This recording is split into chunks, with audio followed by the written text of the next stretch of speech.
Today we're going to make a delicious black bean mango salad. It's oil-free, bursting with flavor, and it's super easy to make too.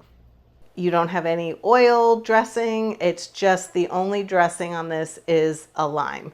And it's amazing how much flavor this gives to the whole dish. So we just have some black beans, we have a lime, we're going to use some fresh squeezed lime juice, and then we have a red onion and a mango. Originally when I created this recipe I used papaya, and the papaya and lime is such a winning combination. A lot more people like mango. Papaya is sort of an acquired or taste that not everybody acquires. We're going to need 1.5 cups of black beans. One 15-ounce can of black beans works perfectly. Just drain and rinse them. Next, the star of the show, the mango. You're going to use one ripe mango, finely diced. If you're new to cutting mangoes, it's easy once you get the hang of it. I have a video all about how to cut a mango, and we'll link to that in the description below in case that would be helpful for you. Next up, it's our red onion.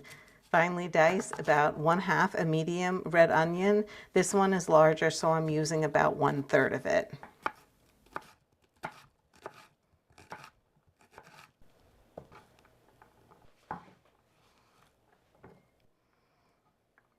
Two to 3 tablespoons of fresh squeezed lime juice. To get the most from your limes, roll them out first. The juice from one good juicy lime usually works.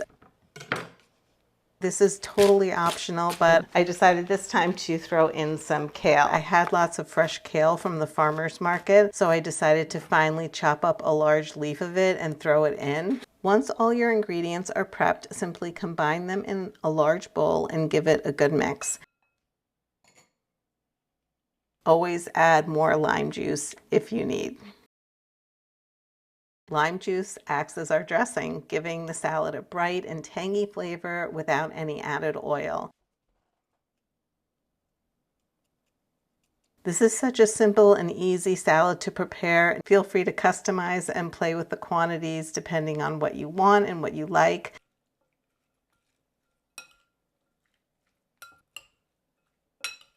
I hope you try and enjoy this black bean salad. Let me know in the comments below what you think. If you make any modifications, cilantro would go good in here, avocado, corn fresh off the cob would be delicious. I've added red bell pepper too in the past. Just remember, it's all in the size of the dice that makes this all come together in the most delightful way.